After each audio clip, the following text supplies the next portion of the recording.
علاش انه هو ولدك وهو اسمح الاب لي ديالك. اسمح لي السي فقيه، علاش انا كنقول بان ولدي يبقى معايا؟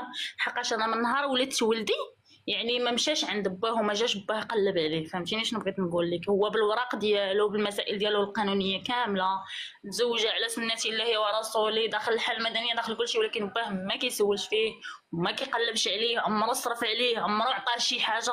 انا كنقولها ماشي زعما كنضرب فيه حقاش هو باه ولا شي حاجه، لا، هو باه انا ما كنمنعوش بانه يمشي عنده ولا شي حاجه، ولكن هو عمرو جا قلب عليه ولا عمرو جا شاف واش مريض ولا صحيح ولا دخلو مدرسه ولا شاف واش خاصه شي حاجه ولا شي حاجه، جامي.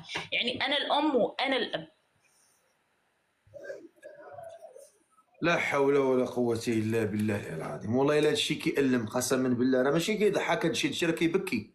والله إلا كيبكي بلا ملي كتلقى ملي كتلقى راجل كيتزوج بواحد الإنسانة وكيتصرف بهذه الطريقة هذه، زعما شي حاجة اللي صعيبة. لأنه إلا غضحك، راه انت عندك اختك وانا عندي اختي واي واحد عنده اخته، وما تبغيش ان اختك تكون عندها واحد المصير لانه يتزوج بواحد الانسان وفي الاخر ما يكونش في المستوى، وفي الاخر ان هاد بنت الناس تضيع وهذاك الوليد يضيع وتبقى مراه بوحدها. لان المراه دائما واخا تخدم واخا بزاف د الحوايج، راه لا اله الا الله، راه الزمان كيغلب، راه الراجل كيتغلب.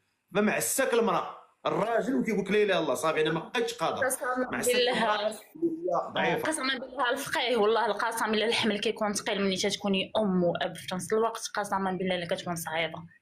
كتكون ما عندكش الحق انك تقولي ما عنديش، ما عندكش الحق انك تقولي زعما ما نقدرش نوفر لك هاد الحاجه، سيرتو انك ما عايشاش في العربيه، عايشه في المدينه، يعني اي حاجه الولد شافها خاصو منها. دونك ما عندكش الحق انك تقولي لا، ما تقدريش تقولي لا. فهمتي شويه نقول لك؟